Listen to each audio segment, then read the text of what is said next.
Eat, Sleep, Boxing, Repeat. Delighted to be joined by Elliot and Paul. We have seen 12 rounds between Oleksandr Usyk and Anthony Joshua. Again, Oleksandr Usyk has 1 point again. Gents, we said we're going to keep this to 15 minutes because it's late. Let's be honest. It's kind of been a late one tonight. I don't know where to start. We're doing this raw. Paul, what was your thoughts on the fight? We know you're a big AJ fan. You know you're still wearing the t-shirt. Not sure why you're still wearing the t-shirt, but just like in a nutshell, what did you think of Usyk's performance, Joshua's performance? What did you think of the fight? Yeah, I just think you're witnessing greatness, really. To be honest, with Oleksandr Usyk, there, I got to take my hat off to him. I think that obviously he won the first fight comprehensively, but there was still something about me thinking to myself, if Joshua did this and that, he could beat him. But yeah, he landed a few big body shots here and there, Joshua. But did they really have that much of an effect on Usyk? I had it 8-4 personally to Usyk over the 12 rounds, but see that 10th round in particular for Usyk, like that was just poetry in motion. Like it was punch perfect. Like it was similarly to the last fight. The last few rounds there from Usyk were just phenomenal. AJ, I think that was a better Joshua we saw, but can't complain about the result.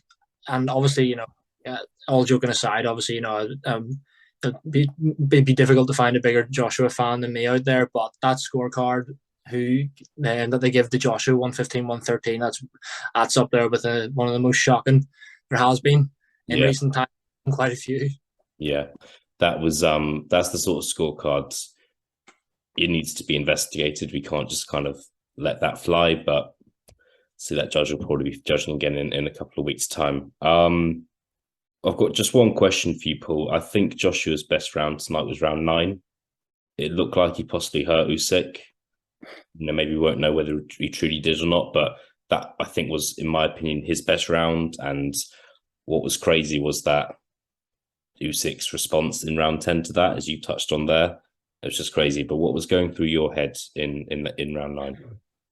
Yeah, look, I'll not lie. Round 9, I was starting to get animated. I was thinking, here we go. This is it. He's left something in the gas tank. He's fooled us all. And then at the end of the 9th, going into the 10th, I was like, right, yeah, he definitely, Usyk definitely felt the power there and could be a little bit gassed himself. And then just going into the 10th, I was like, right, here we go. More of the same, Joshua. You got 3 minutes to do it this time. Get it on him early. And then just to witness what Usyk did in the 10th round, I was mesmerized and taken back by it, to be honest. It feels like it does it. I know you said it in the chat and stuff, Elliot, but it kind of feels like an honor watching Usyk now, doesn't it?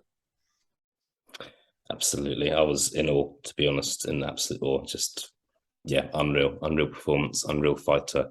Elliot Grigg, the winner of the winner of the debate that you guys had a couple of weeks ago, I suppose. You backed Usyk all the way through. What did you think of tonight?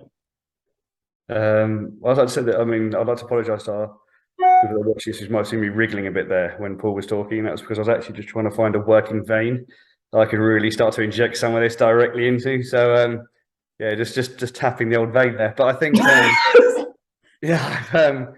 thought, to be honest, I actually, and I know me and Paul have had our disagreements, not, respectful disagreements, but I actually agree with what he's saying there. I think I scored it 9-3, but equally, I'd have accepted 8-4 as well as a perfect scorecard. There was a couple of close rounds that kind of evened out, but equally 8-4 for me is fine. The scorecard, obviously, to Joshua was horrendous. I think it almost looked like at the end. Despite let's take what happened in the ring before the mic grabbing incident, when he was actually standing there with the ref, it looked like he knew he'd lost, like he kind of accepted that he'd lost.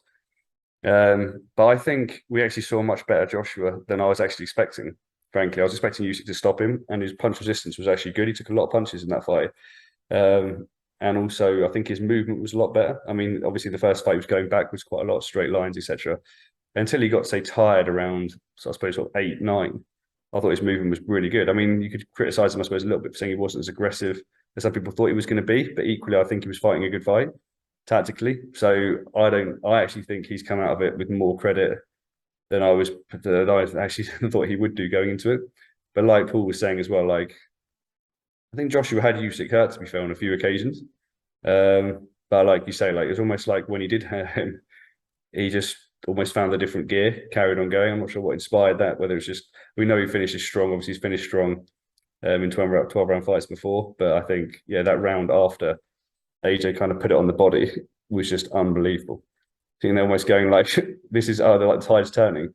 Oh shit, it's turning back at an alarming rate as well. And to be honest with you, I'd give Joshua a lot of credit because he took a lot of punches in that round. He didn't go down. I was very surprised. I thought he was actually going to be out there in that fight. When you look at the first fight when he's back on the ropes, struggling, I thought he actually equipped himself really well. It looked like he trained very hard, and I thought he actually equipped himself really well. Yeah, good stuff, mate. Good stuff. I think one thing that's not funny, but one that's interesting is that two very different fights, this one and the one last year. Yeah, same result in the sense that like a lot of similar scorecards that people are throwing around in terms of Usyk. It wasn't a shut up performance, neither was last year, but he won quite clearly. You're not having many people outside of that one judge saying that Joshua won tonight. So this is a fairly brief call. I'm sure we could talk for well into the night, but just going to touch. We do have to touch on what happened post fight. It's a bit crazy. Obviously, Joshua kind of left the ring, then came back, chucked some belts on the floor at one stage, and then did a bit of a speech. Going to go back to Elliot. What are your thoughts on that? It was quite bizarre. Like, for all we know, Joshua could have been concussed. I think when you've been in a 12-round fight and the fight that big, you're obviously adrenaline is still pumping. So maybe, fighters doing interviews after they've been in fights as tough as that maybe isn't a good idea immediately after the fight, perhaps. But yeah, just your general thoughts on the post-fight antics. I'm not a fan, to be honest, of it. All of this conduct after the fight, I think, for several reasons. One, like, it's not your moment. We shouldn't, like, we're talking about this now, or we have to in a way, but we shouldn't necessarily have to. Like, you've been comprehensively outboxed. I saw those, BBC was saying, I couldn't understand a lot of what he was saying in a way. It's almost like Usyk could hit him so hard that his voice went even more London than it does usually in interviews. Couldn't understand it all. But then you look at the BBC and they were saying, he was saying stuff to Usyk about, that skillful, essentially, how did you beat me? That stuff like that. And I can understand the emotions of it in the fight, but I just think it came across really crass and quite classless. And then there was, obviously, I think he tried to rectify it by obviously coming back in with the mic, saying some things about Ukraine, but it was one of those things where it just kind of like, it's almost like a pissed aunt at a wedding. It's like you're looking around like, get that fucking mic out of her hand, because it's like, even though she's being, tender and gentle and talking about the bride when she was a child, you just no one wants to hear it, essentially. So I think it was a poor look. I think I've seen a lot of reaction, people saying, like one of his team, I think you were saying when you started off camera, I missed this, but Fraser Clark essentially saying that if he had been there in the ring, he would have, sort of like someone in his team would have taken the mic off of him. But it almost looked like in the crowd before he got back into the ring, there was some sort of heated disagreement as to whether he should be conducting himself in that way, or whether he was going to go back or whether he wasn't going to go back. He was sort of storming back in, like almost like WWE. So I think it was a poor look. I think it was, if you're brand AJ, as it were, there's been a lot of people that are kind of been of the impression that AJ's not as he presents himself in the media. That's only going to fuel that in a lot of ways. That he's not necessarily as genuine, or he's more polished than he is outside of that. That'll fuel that argument. And if you were a sponsor of AJ, you're thinking, I get the mic off him, sort of thing. But equally, like, he has, the caveat to that is obviously he has spent 36 minutes trying to avoid being punched and also being punched. So in a way, it's like kind of give him a bit of leeway there, because whether he's concussed or not, I don't know. But all in all, a bad look. But hopefully, it doesn't really detract from what we saw in the ring, which was a hell of a fight. Yeah, I think maybe we'll hear more about that in the next couple of days. I do think he should come out, or someone on his behalf should come out and explain it a bit, because I feel like at some points didn't really know where it was going. So it was a bit We were just praying to stop. That's what everyone was doing. Like Eddie Hearn, just do something. Someone do something. One of those Saudi lads do something, because it needs to end. Yeah, I think if you consider how big Joshua's team is, and the fact that his promoter, his manager, people that he's close to were within feet of him, I'm surprised nothing was. What I would say, and we could touch on this, I think I also think the amount of pressure that AJ's under in this fight, legacy-wise, but also beyond this fight, obviously that the zone deal that he signed, where's he going to go from here, sort of thing. Like I can almost understand it being too much for one man to handle, frankly. And I think, like, in a way, you can kind of, that outburst could be a result of many different factors, but you're almost seeing like one future necessarily moving away from where you sort of wanted to be as a result of it. So I can kind of understand it, but I just think it was a really crass look. Just let Usyk have the moment and sort of go quietly into the night, sort of thing. Yeah, Paul. We know you're a banter aside. We know you're a Joshua fan. What did you think of the situation? Yeah, it was difficult to watch. I think that not making excuses for him or anything, but yeah, I just don't think. And I think that's a prime example of you should never let anybody who's lost a fight, whether that be in boxing or in the UFC, in the octagon in UFC or whatever, like don't even try and interview the loser, in my opinion. Like, because things like that can happen. I don't know whether they tried to interview him and then he just grabbed the mic. We don't know the ins and outs of it, obviously, and we'll probably find out in the coming days. But I think I think that it was a bit hard to watch, if I'm honest. I think it's one of those where Joshua might wake up tomorrow and think, "Oh no, that didn't happen, did it?" But at the same time, yeah, I do.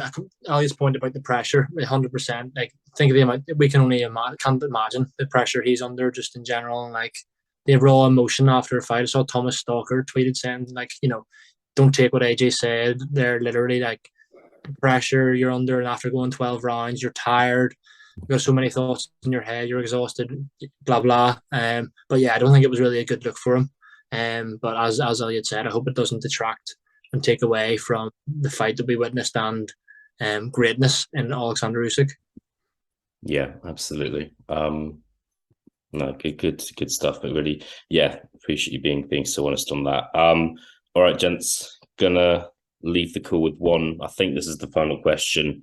What is next? I've seen something on Twitter. Apparently, Fury has said something about coming out of retirement now, which No way. No. I mean, I don't want to like interrupt the call and play it out loud, but apparently on his Instagram, he's just said something about just coming out of retirement, which is a how did he spend his 1 week off? Yeah, I don't know. Yeah, I don't know. It's in the gym, wasn't he? Yeah, it was just very odd. Like, I'm not. Yeah, we will see. I mean, look, I'll go back to you, Paul. I've asked you this question before. I'll ask you again. Are we going to see Oleksandr Usyk versus Tyson Fury next? Yeah, I think we'll have to. I think for both men, it's the only fight now that they'll want to have. You heard Usyk afterwards when he was getting interviewed in the ring, and they asked him the question about the undisputed fight, and he more or less, well, from what I gathered, he more or less said, "For me, I want to fight Fury or nobody."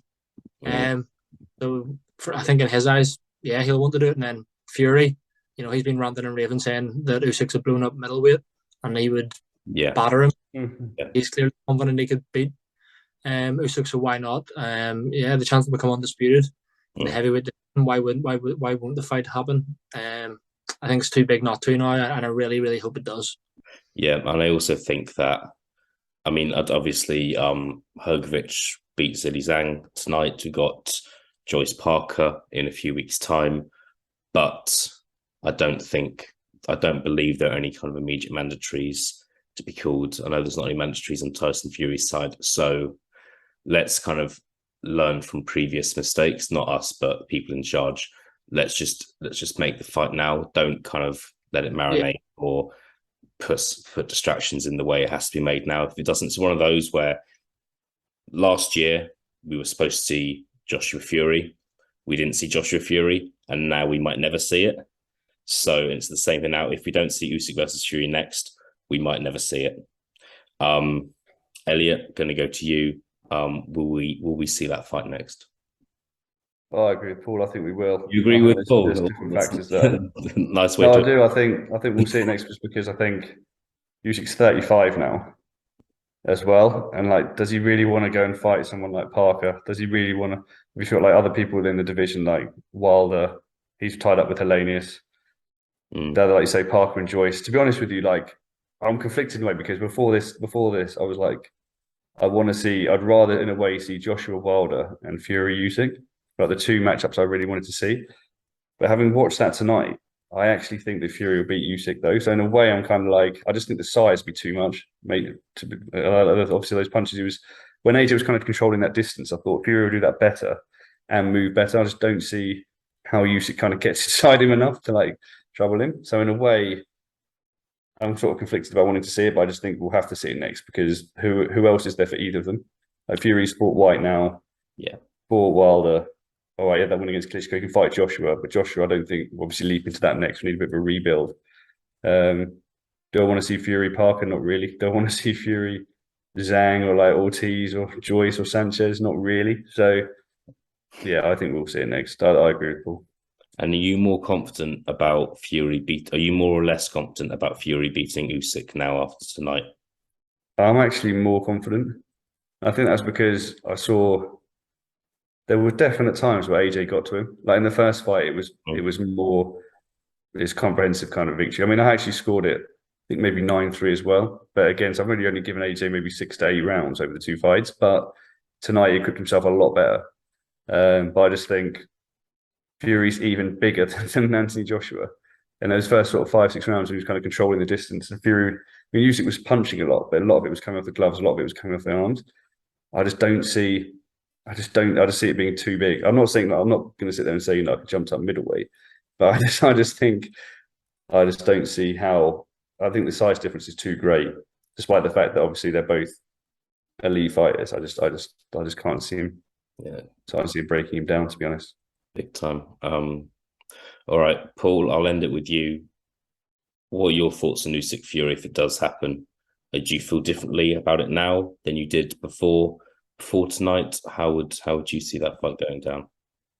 Yeah, I do see it differently. I completely understand what Elliott's saying, but I also just think that Joshua is more powerful, in my opinion, than Fury. And he did land big shots on Usyk. So if Usyk can take them, he can take shots from Fury as well. I know the size difference is incredible. So that would be difficult to overcome for Usyk. But I'm just looking at Usyk there. And there was literal times during that fight and I'm thinking, can you actually be beaten? I just hope the fight happens, to be honest. But for me, I don't know why. I just think I could, despite the size difference, I still think Usyk could beat Tyson Fury. Yeah, I think it's a mouth-watering fight, but I don't really want to discuss it anymore until it gets announced, to be honest, because we've gotten overexcited about certain fights in the past. Final question, guys. Paul, Joshua will fight again. He's got this big deal with DAZN. One thing I would say is I hope we see him out again soon, because his last fight was 11 months ago. He didn't have an active 2020. I think he had one fight in 2020. He's not been an active fighter the last 2-3 years. Obviously, COVID's been a thing, but he's still, regardless of that, he's still not been that active. What do you think is a realistic name for him to fight next? What do you think could happen? I'll keep it short and sweet. I think the White rematch is there. I think there would still be appetite for that.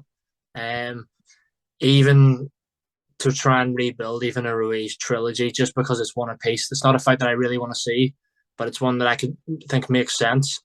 Could he fight someone like the winner of Joyce Parker? I know he's beaten Parker before, but Joyce Parker winner will want to throw their hat into the world title mix. So as a fight with the winner of Joyce Parker against Joshua, is that a good fight to come back to? Yes. But all those names I mentioned, the one I see most likely happening, purely because they're both matchroom fighters, I could see the White rematch happening next. And Elliot, will round things off with you. What do you want to see, Joshua? We'll round things off in the spirit of friendship. So I actually agree with Paul, to be honest. I think obviously a lot of money's gone into that deal, and you can't necessarily have AJ fighting someone unknown. And obviously we need a bit of a rebuild. And I think, to be honest, he'll comfortably handle Dillian White, especially for the improvements we saw tonight. So that'd be a good fight. It seems like White wants it as well. And we was talking in the week about who he wants to prioritise as an opponent. Obviously listed a load of guys like Dubois, Joyce, all these guys, but wanted basically to the road to lead back to AJ. So he obviously feels he's got a chance. So I can see that happening. Parker Joyce, yeah, I think AJ beats both of those as well. I suppose the question for me would be whether, say, Joyce beats Parker, does he want to go into the AJ fight? I mean, obviously financially he'd be set, so maybe he does, but I can see that. Or does he would he want to try and get that mandatory sort of shot essentially? But I think those two would be great shouts personally. Again, I don't really see. It's a very hard one just because the money involved for AJ for me. Like you can't almost just see him going like Tom Schwartz, Otto Wallin, Pianetta, or whatever. Like it's just not going to happen. People are going to go watch this shit. So I think it's going to have to be sort of guys of that ilk that Paul was mentioning. I actually think it'll be White as well, to be honest. I just don't know. Like it's actually an interesting point you made. Don't know how long it'll be before he comes back. I need to assume maybe May. Try and get him out, but obviously Canelo fights in May. But try and get him out kind of that sort of like April sort of time. Maybe I don't know. But from what we saw tonight with his relationship with Garcia, he'd improved massively. I think so. Yeah, I think if that goes on, I can see him stopping White convincingly. Yeah, I think March, April, personally, but we'll see. I just hope you want to see these guys active again. And Joshua's not been an active fighter, so yeah, that'd be nice. Gents, it's late. Appreciate both of you joining me at this time. It's been emotional. It's been one hell of a journey. We've done a lot of content for this fight. It's finally over. Elliot and Paul, thanks again, and we will speak again soon, I'm sure. Thank you, guys. Slava Ukraini.